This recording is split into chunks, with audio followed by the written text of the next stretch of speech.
La ciencia es el futuro. Sin ciencia no hay futuro.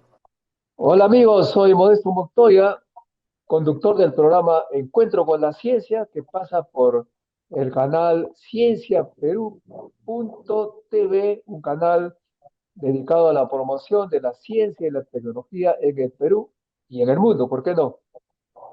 Bueno, les agradeceré si ustedes comparten este enlace y el enlace al canal cienciaperú.tv con sus contactos para que seamos cada vez más el tema de ciencia y tecnología y nuestro país empiece a tomar en serio este campo que ha servido para despegar a los países antes pobres que hoy son, bueno, bastante ricos. Esa es el pedido que le hacemos de acá, este canal que es totalmente abierto para todos ustedes.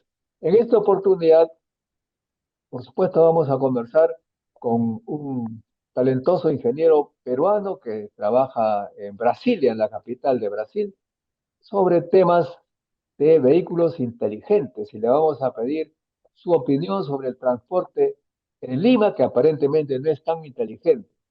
Eso es lo que vamos a conversar con él. Pero antes de ello, como ya estamos acostumbrados, vamos a preguntar su trayectoria académica y profesional al ingeniero Pastor Taco, preguntándole en primer lugar dónde nació, eh, quiénes fueron sus padres, a qué se dedicaban sus padres cuando él era pequeñito, en qué escuelita estudió antes de ingresar y colegio, antes de ingresar a la universidad.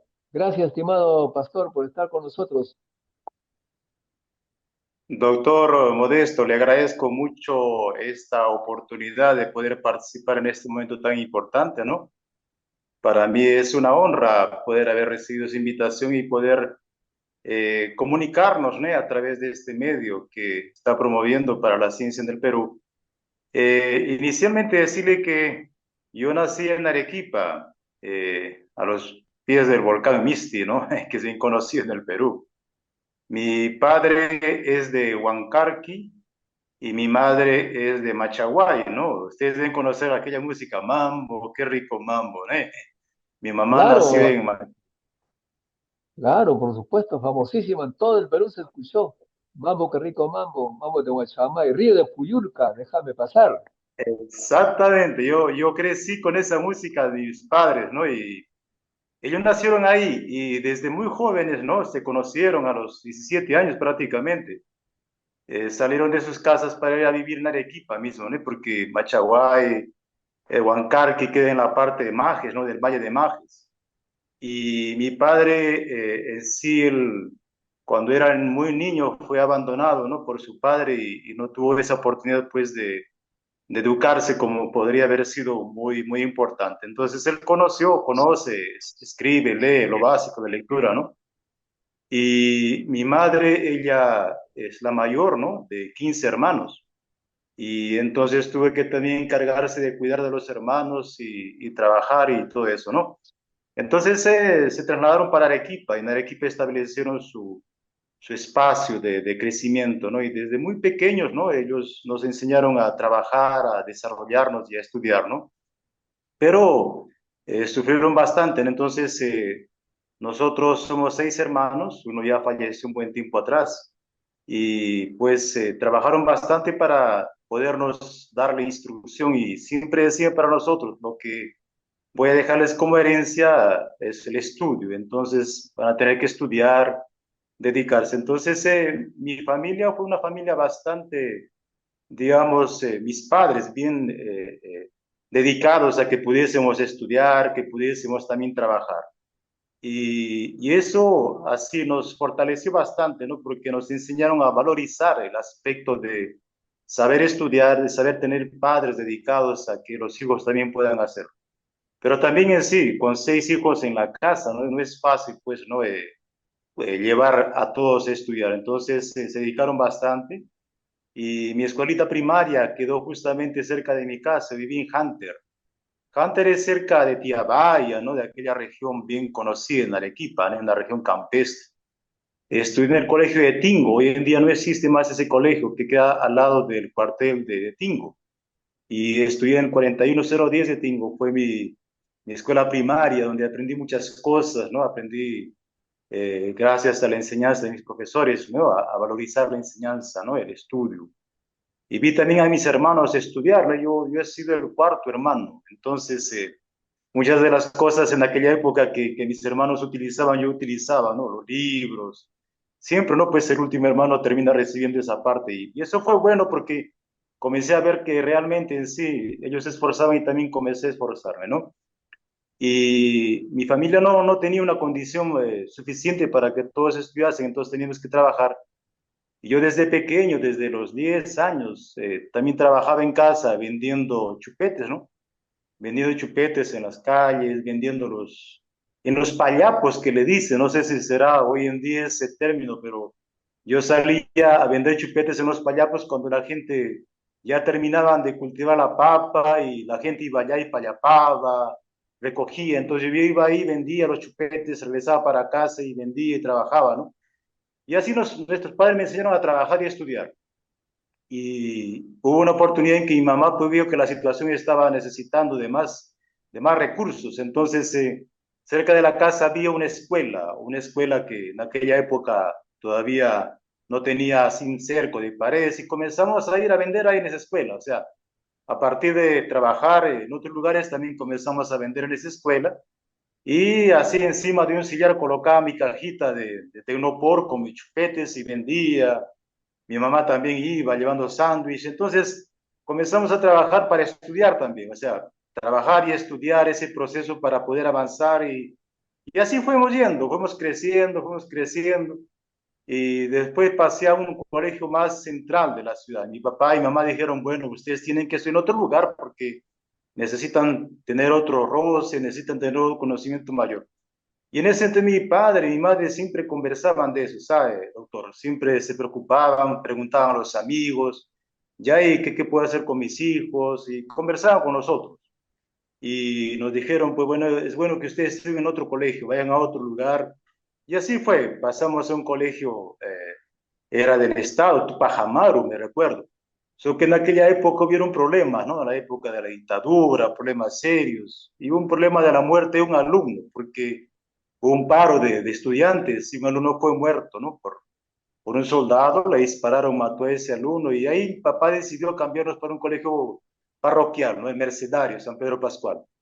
Entonces pasamos al Mercedario, ahí comenzamos a estudiar ahí también y así desde la primaria y la secundaria siempre tuve esa vocación de estudiar.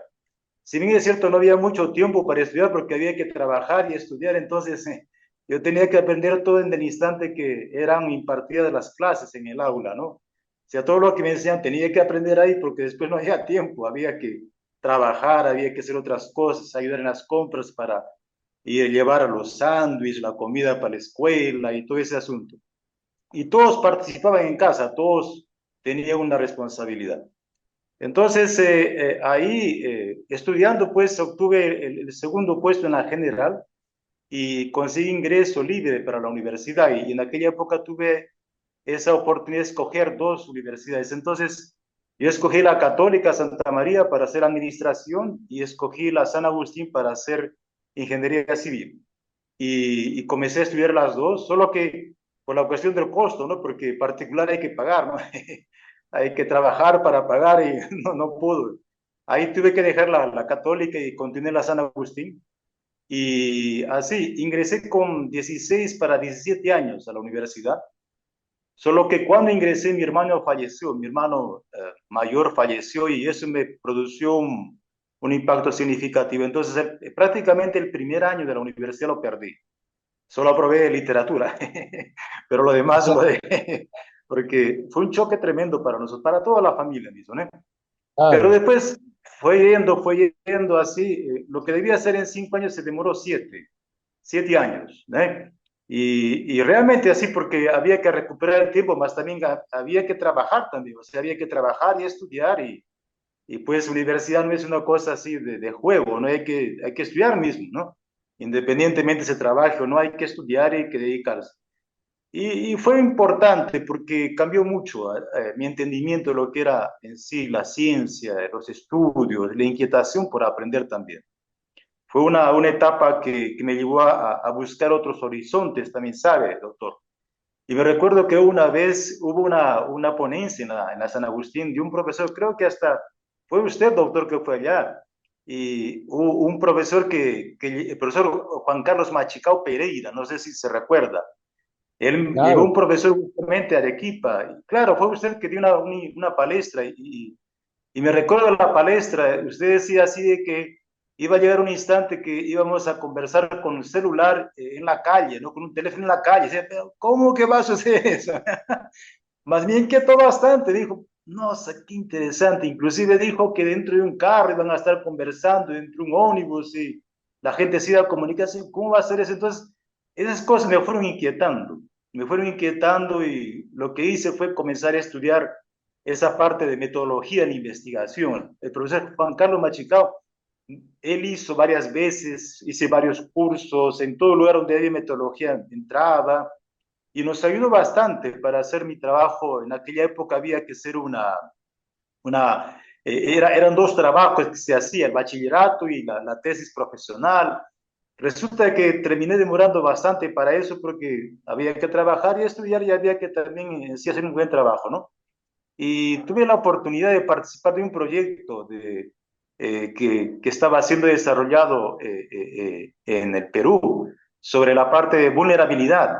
Entonces, el ingeniero Kuroiwa inclusive llegó para Arequipa para traer esa posibilidad de estudios y hicimos eso, ¿no? Y participé de un estudio con el CISMIT sobre vulnerabilidad de Arequipa y mi trabajo junto con otros alumnos fue un trabajo sobre vulnerabilidad para terremotos, para erupción volcánica de Arequipa, problemas de las lluvias que en Arequipa tenemos las torrenteras, ¿no?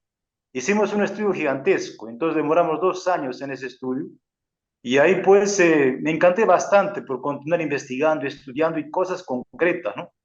Y ahí un tiempo surgió una posibilidad de hacer una maestría aquí en Brasilia, pero no conocía tampoco nada del portugués, no sabía, no hablaba nada.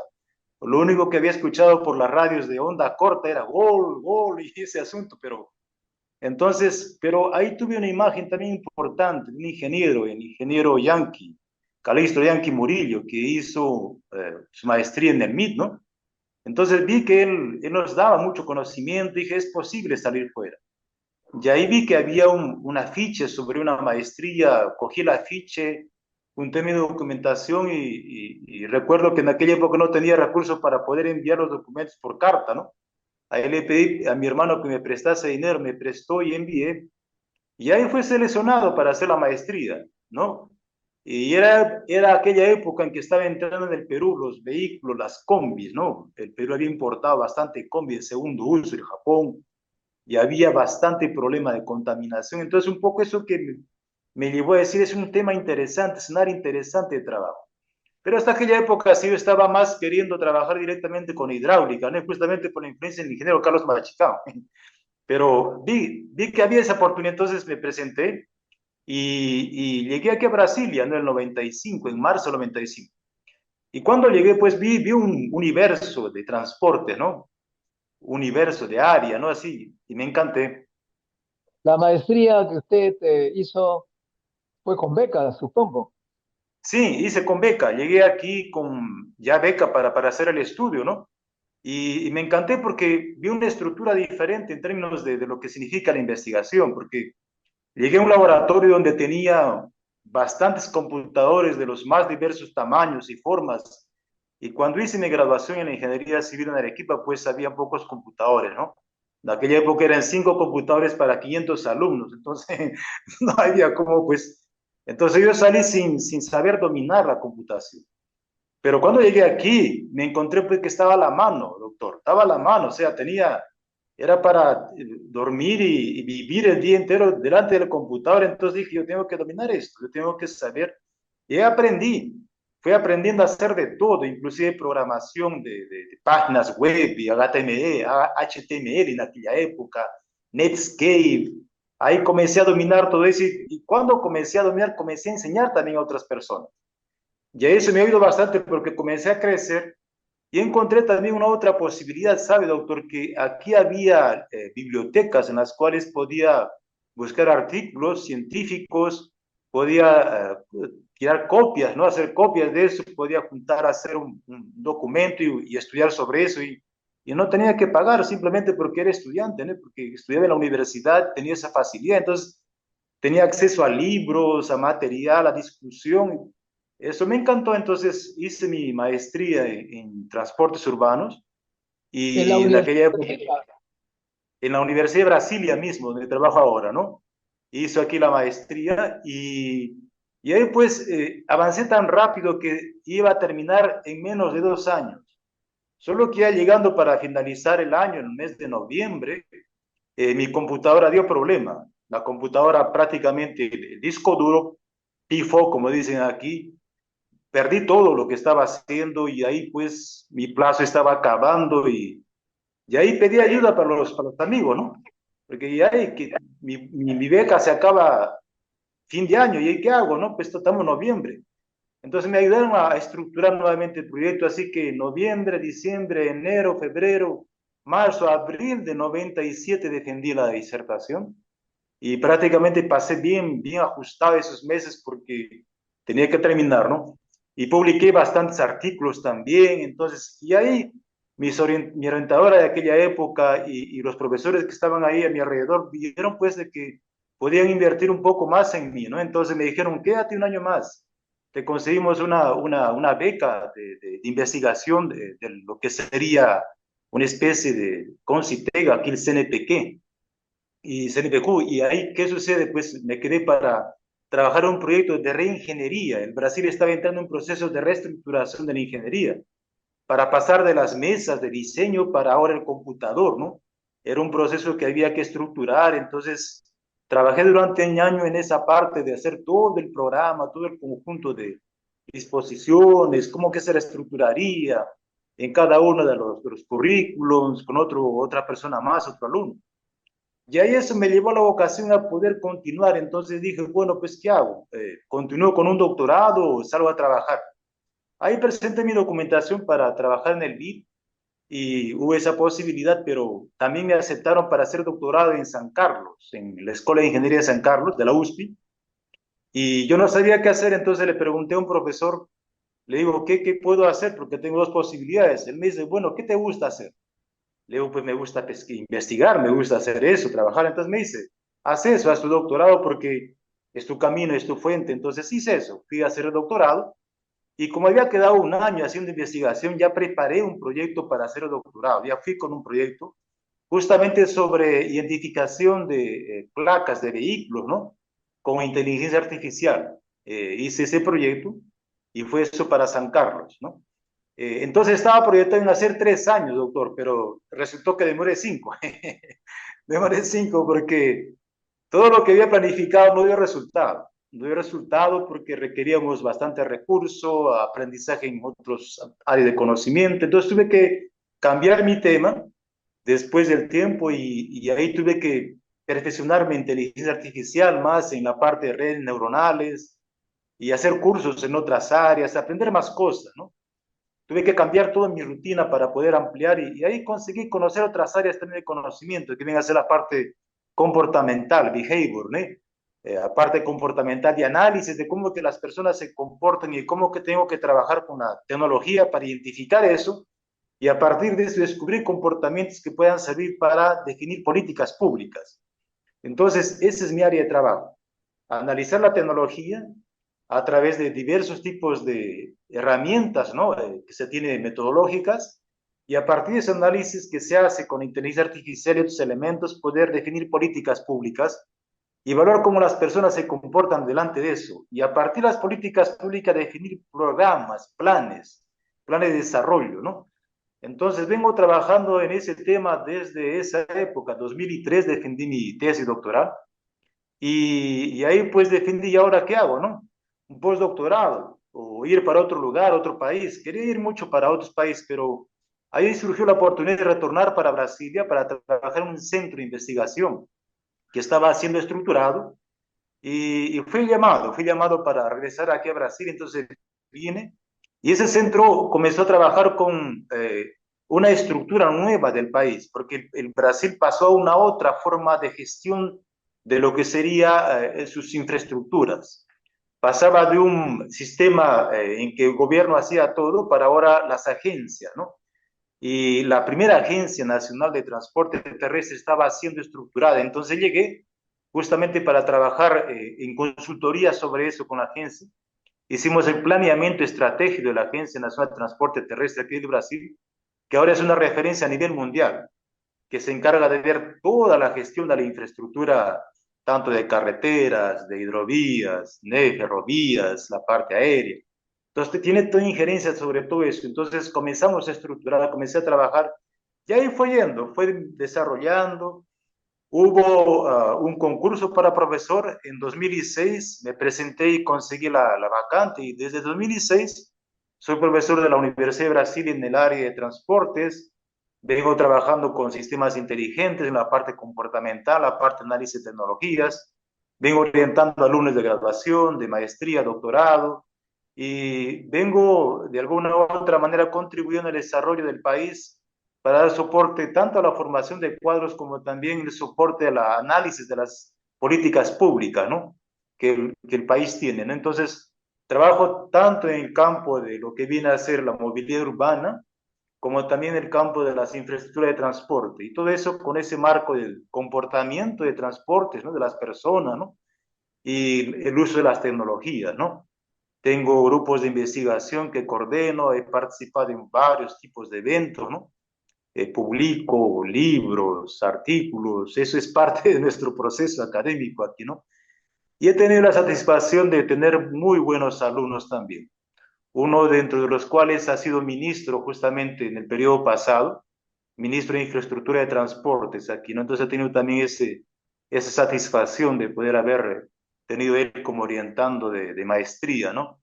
Entonces eso me ha dado oportunidad de tener bastante digamos, soporte para desarrollarme desde el punto de vista de la investigación y también de los proyectos que vengo desarrollando, ¿no, doctor? Muy bien, perfecto, una excelente carrera que usted ha tenido, profesor Taco. Lo felicito, sinceramente. Oiga, y en este momento en Brasil está haciendo mucho calor. Estamos en la época que el calor comienza más fuerte y la humedad está bajando. Ah, Entonces tenemos la humedad que así, si llega a un 12, 11% es humedad crítica porque hay que beber bastante agua, tenemos que beber bastante agua mismo. Si no, uno termina teniendo problemas, se desmaya, hay cansancio, uno se cansa mismo porque la humedad baja, pues bueno, afecta a todo nuestro organismo, ¿no?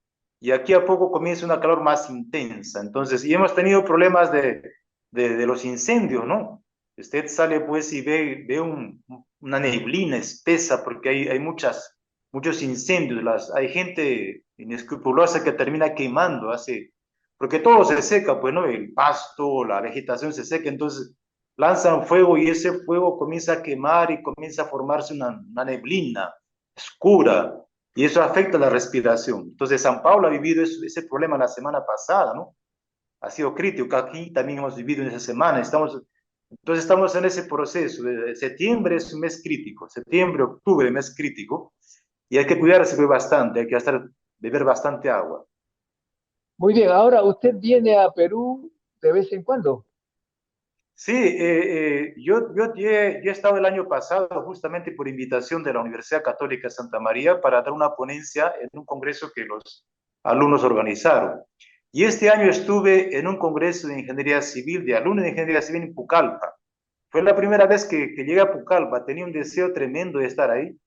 Y estuve, fue muy satisfactorio porque así me gustó mucho de conocer la selva peruana, ¿no?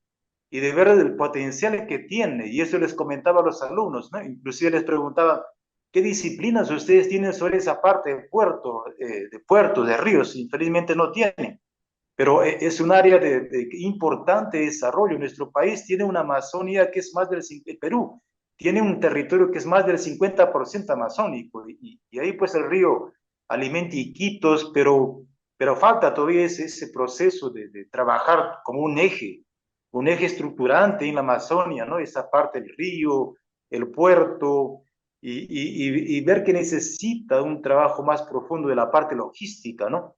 Y veía pues una necesidad tremenda desde ese punto de vista. El otro punto de vista urbano, los motocar, ¿no? Los motocar, las motocicletas que transportan a las personas, ¿no? También es un modelo interesante que también aquí en el Brasil hay, en la parte norte también existe eso, y que se requiere de mucho estudio y principalmente comportamiento para evitar los accidentes de tránsito, que hoy en día pues estamos en la segunda década, ¿no? Hay que disminuir el 50%, pero los índices están subiendo y el uso de la motocicleta es pues más letal, ¿no? Es una unidad vulnerable, 100% vulnerable, así como el peatón.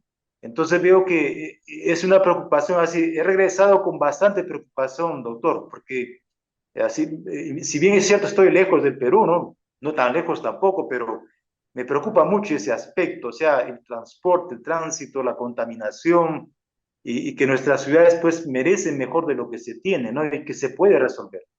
He hecho todo lo posible por retornar y de alguna forma retornar lo que he recibido de la universidad, ¿no? Pero así no es de la forma que uno me gustaría estar más cerca, más en contacto. He hecho todo lo posible, siempre que me invitan voy, busco la forma de llevar otra cosa más, llevar material, llevar cursos, de alguna forma es siempre estar en contacto con los alumnos, siempre me comunico, motivo para que vengan para aquí, para que se vuelvan vean la forma de salir fuera también, porque es importante, o sea, tener otra experiencia es importante.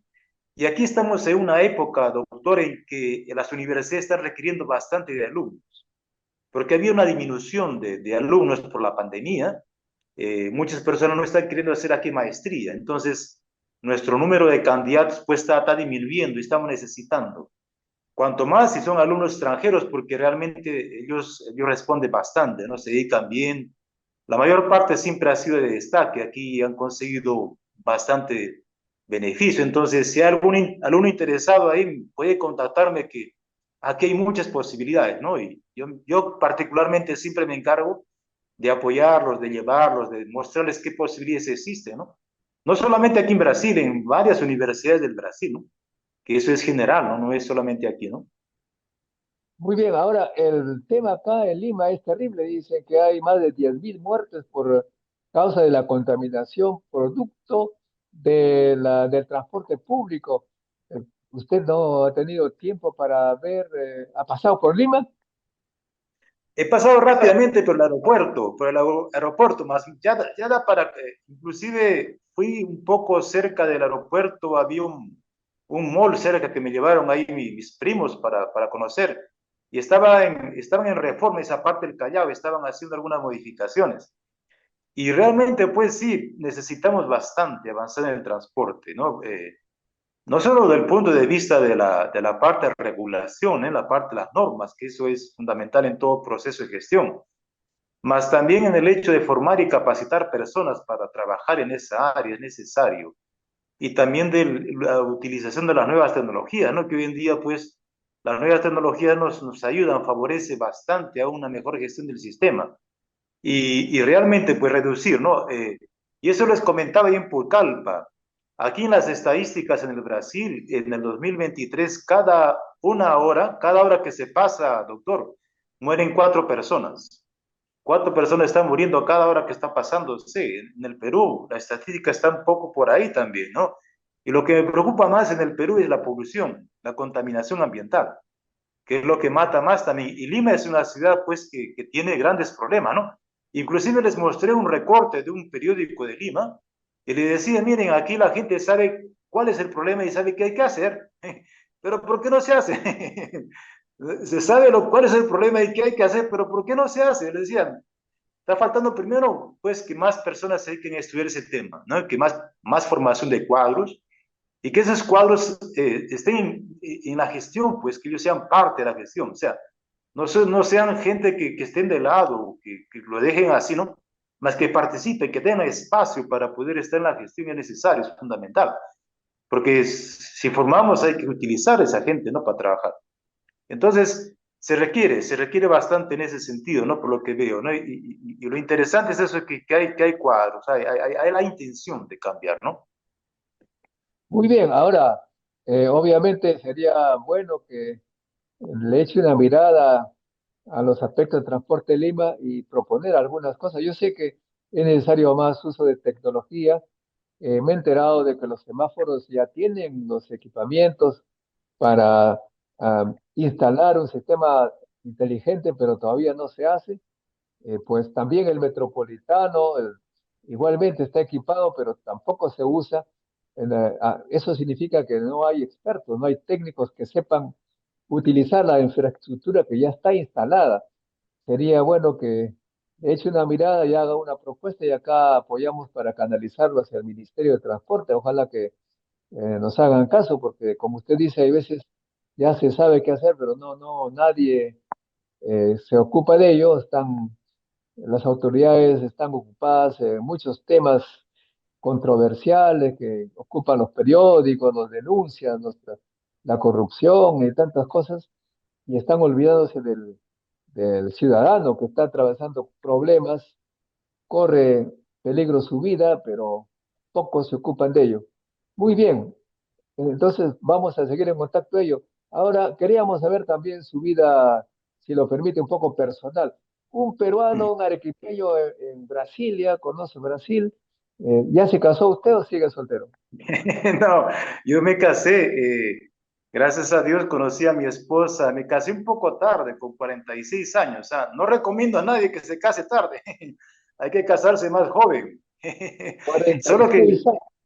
con 46 tengo mi niño de 9 años ahora y mi niña de 7 y mi esposa que es más joven también, ¿no? Eso me ha ayudado bastante, pero así, una cosa que mis padres me colocaron y mi mamá y mi papá siempre me decían, si vas a asumir un compromiso, es un compromiso porque la otra persona también tiene que vivir, o sea, no es solamente tú, hay que cuidar a los niños, porque hay que cuidar la familia es una cosa que hay que saber cuidar, también a los padres, ¿no? Porque no porque me haya casado tengo que olvidar mis padres, ¿no? O sea, tengo que cuidar también. Entonces, por eso ¿Cuántos un poco años, fue, cuántos años de diferencia tiene usted con su esposa, oiga? son 17 años de diferencia, 17 años. No es tanto, doctor. Hay gente que tiene más tiempo. Pero Ah, bueno, bueno, bueno. pero bueno, así, doctor, ¿qué sucede? Entonces, durante todo ese tiempo dije, bueno, no puedo iniciar un compromiso porque es una cosa seria, ¿no? O sea, vienen Claro. niños, hay que cuidar, hay que ver. Y otra cosa, pues estoy en un país que no estoy en mi casa, no tengo 9 parientes añitos, aquí. 9 añitos tiene. ¿Tiene una foto de su hijo? Sí, sí, estoy con mi niño, no la tengo aquí en la mano, pero la puedo hacer llegar. Pero mi niño ha salido muy inteligente, ¿sabes? Ha salido muy inteligente. Mi niña también, ha Al salido muy padre. inteligente mismo. Pero de repente está por ahí su hijito para darle un saludo. Voy a llamarlo, ¿puedo llamarlo? Claro, para saludarlo. Lo Acá voy a los llamar. peruanos es el ingeniero Pastor Taco, ingeniero civil dedicado al transporte. Aplica la ciencia de la aplicación para mejorar el transporte en Brasil. Nuestro gobierno debería contactarlo inmediatamente para que apoye aquí al Perú y que nos ayude a resolver el problema del transporte en Lima. Es aquí Mira, Josué. Josué es mi José, niño. Axel. hay una Aquí mi niña. niña Axa. Axa. Y aquí mi esposa. Mi También, esposa Emilia. ¿cómo Doctor está, Montoya. señora? ¿Cómo estás? Aquí estamos Mucho en gusto de conocer. mucho gusto. Qué bonita familia. Ahí tenemos a Gracias. Gracias. niño, niña y niña. Son la parejita. Muy Axa y bien. niño. Los felicito. Muy bella familia, estimado pastor. Espero que sigan felices comiendo perdices y que vengan a Perú de vez en cuando a visitar este país tan grande en corazón, aunque tan pequeño en tamaño respecto a Brasil. Gracias, estimado pastor, por esta Gracias, entrevista doctor. tan amena y bueno, eh, estamos en contacto. A ver si también nos pasas algún contacto para entrevistar, porque los peruanos quieren conocer qué hacen nuestros amigos, nuestros colegas en el extranjero que no han tenido lugar en el Perú por diversas circunstancias. Hasta ahora los jóvenes se están quejando de que no les dan un lugar adecuado para explotar su conocimiento, pero ojalá que con el tiempo cambie. Muchas gracias, pastor. Sí, Un abrazo. doctor. Yo le agradezco bastante. Un Gracias por la saludo, oportunidad. un saludo para los muchachos de la San Agustín. Gracias, y doctora, sí, yo quedo a disposición cualquier cosa que pueda servir y agradecerle por su ejemplo, doctor, porque yo me recuerdo todavía de esa palestra, de esa ponencia que usted hizo allá en Arequipa. Entonces, inquieto y me parece que eso es importante. O sea, siempre trae personas que tengan otra experiencia porque ayuda mucho a pensar de una forma diferente. Y yo en aquella época decía, pues, ¿cuándo que voy a salir? Porque yo quería salir mismo, o sea, hay una cosa que yo quería ver, conocer, ¿no? Pero no tenía los recursos, porque era difícil, inclusive yo quería estudiar en la uni, mi deseo fue siempre pues postular a la uni, pero ¿cómo ir a la uni? Pues 6 hermanos, dinero, trabajar, estudiar, no da, pues. Ahí dije, entonces voy a tener que quedarme aquí en Arequipa mismo, y fue eso que hice, ¿no? Pero me llevo así la buena imagen de la uni, aquí tengo varias personas que conozco que son de la uni, los peruanos que han venido por aquí realmente siempre se han destacado, ¿no? Y eso porque tenemos una cultura, nuestra cultura es pues milenaria y tenemos un pasado que nos apoya y nos da fuerza, ¿no? Una sangre inca, ¿no? Que nos da un soporte en todo. Y eso es importante. Entonces, gracias a Dios en sí también yo aquí tengo esa oportunidad de poder tener ese espacio en la universidad, en la sociedad, ¿no?